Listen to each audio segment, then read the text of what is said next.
similar cases to like this? This is kind of the typical settlement, that sort of thing? Absolutely. You know, most attorneys are going to know regarding how much damages there were, how much injuries there were, what a typical case like that would settle for. Now, attorneys, though, are typically pretty careful about giving exact figures or even, you know, tight ranges because, you know, there's a certain amount of unpredictability there with the case. You know, there's no magic book that says this injury and this insurance equals this settlement. But any experienced attorney is going to be able to tell them that, you know, given what they've heard, this sounds like a, you know, a decent offer, or this sounds like they may be lowballing you on this case, and we may want to look at these other avenues for compensation. There may be other insurance available out there. So there's just a number of issues, and like I said, it's a free consultation, so you have nothing to lose by, you know, picking up the phone. Okay, makes sense. Well, for those of you who posted your questions, hopefully these did answer your questions fully. If you have more, just let us know. Again, for those people just watching the video, if you want to reach out to John, feel free. Also, you can just post your questions below to the YouTube video, and he will get back to you as he has time, but hopefully within, you know, 48 hours. So hopefully he'll be able to get back to you. With that said, John, I want to thank you for your time, and thanks again. Thank you, Ryan. I'll be happy to answer any questions that are posted.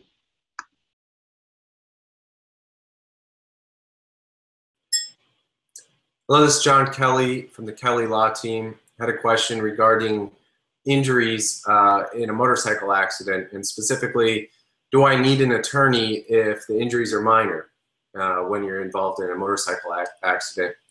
The answer is likely you want to at least consult with an attorney on these kind of cases. Oftentimes, if the injuries are minor, the property damage on your motorcycle can actually be pretty significant still. Low impact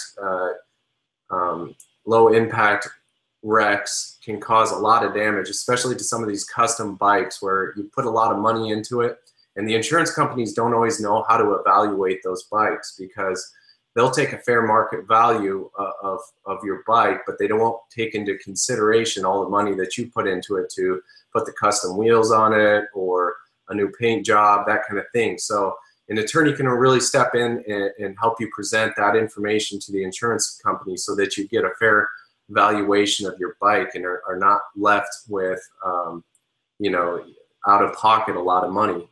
The other issue is with soft tissue injuries.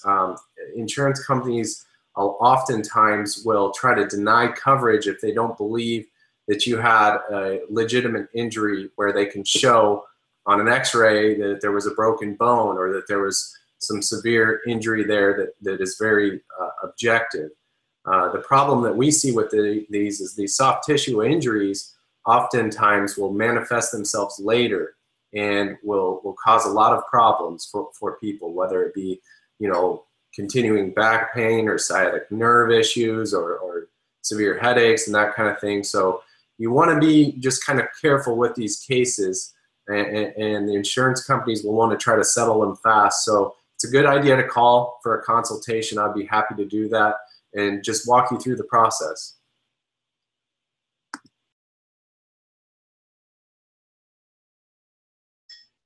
We're with John Kelly with the Kelly Law Team. He's a personal injury attorney in Phoenix, Arizona, and he's agreed to answer some online questions for us. Well, actually, a specific online question, and it was posted, how do I find the best personal injury lawyer?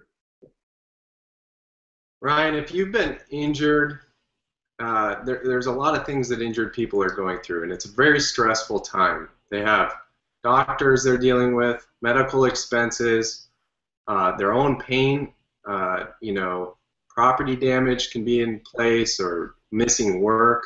So it's a very trying time. And finding the right attorney is actually a difficult process and an important one. So I have some tips for people to decide on what attorney to use, and 3 tips that I think will help them through the process. The first is to look at the attorney's reviews online. There's a lot of great websites.